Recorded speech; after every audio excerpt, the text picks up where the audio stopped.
One more here for Anthony! Manchester United are living again! The secondary... Manchester United kembali bikin geger bursa transfer. Tim berjuluk Setan Merah itu disebut-sebut telah melayangkan tawaran gila senilai 90 juta euro atau sekitar 1,7 triliun rupiah untuk mendatangkan gelandang Real Madrid, Aurelien Tchouaméni. Target mereka bukan pemain sembarangan. Tchouaméni adalah andalan timnas Prancis, pemenang Liga Champions, dan finalis Piala Dunia. Singkatnya, dia pemain kelas dunia. MU butuh sosok seperti dia. Di bawah pelatih baru Ruben Amorim, lini tengah United memang terlihat belum solid. Dan Tchouaméni dinilai sebagai jawaban sempurna, kuat secara fisik, disiplin taktik, dan bisa bermain di dua posisi. Namun langkah ini dipastikan tak akan mudah. Real Madrid tak mau melepasnya. Pelatih anyar mereka, Xabi Alonso, bahkan menyebut Tchouaméni sebagai pemain tak tersentuh. Ia adalah bagian penting dari rencana besar Madrid musim ini. Yang menarik, ini menjadi kebangkitan karir bagi Tchouaméni. Di akhir era Ancelotti, ia sempat tersingkir dari tim utama. Tapi kini, statusnya berubah drastis, dari cadangan, jadi pilar utama. Pertanyaannya, apakah tawaran besar dari MU cukup menggoda?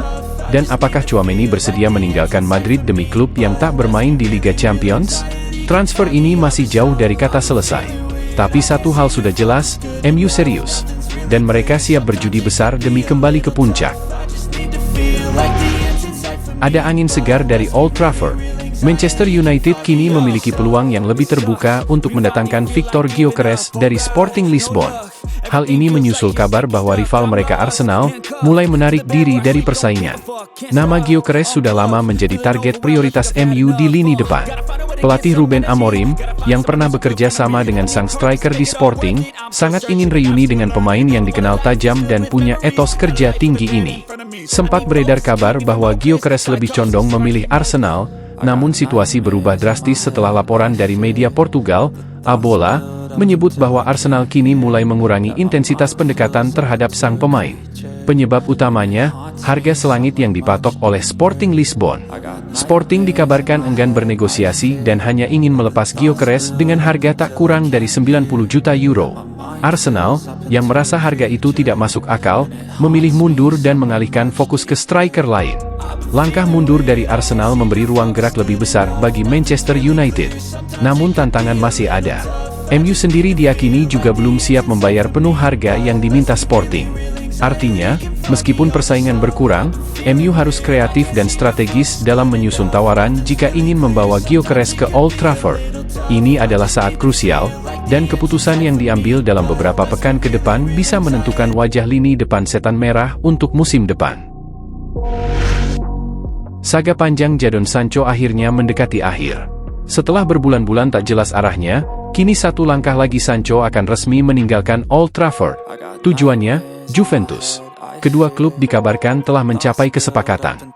Biaya transfer, 20 juta euro. Gaji, lebih dari 6 juta euro per musim.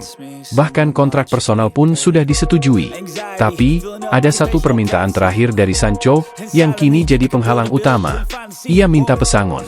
Sang winger dilaporkan menuntut uang pemutusan kontrak dari MU senilai 5 juta euro sebelum resmi hengkang. Alasannya, ia merasa berhak atas kompensasi setelah dipinggirkan dan diminta untuk tak kembali ke latihan pramusim.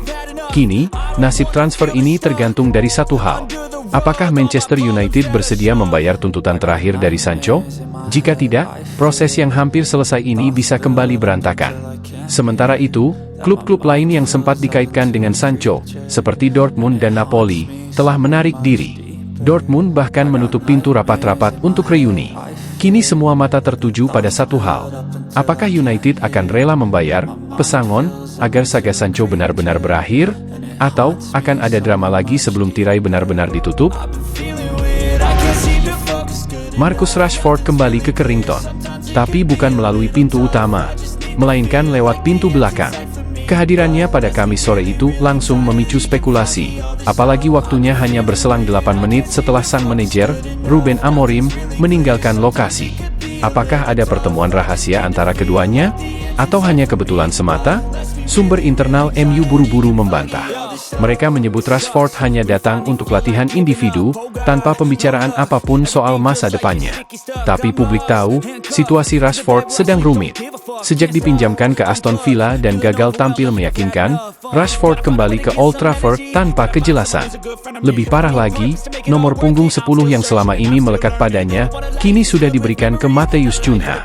Sinyal kuat bahwa Rashford tak lagi jadi bagian dari rencana Amorim musim ini. Hubungan antara keduanya pun dikabarkan memburuk sejak Desember lalu, saat Rashford dicoret dari laga Derby Manchester. Dan sejak saat itu, ia belum pernah lagi bermain untuk MU. Kini, pertanyaannya sederhana, tapi berat. Bertahan dan melawan? Atau pergi dan memulai dari awal? Beberapa klub luar Inggris dilaporkan tertarik, tapi belum ada yang benar-benar serius. Sementara waktu terus berjalan, dan masa depan Rashford di Old Trafford makin tak pasti. Apakah ini awal dari akhir kisah Rashford bersama Manchester United?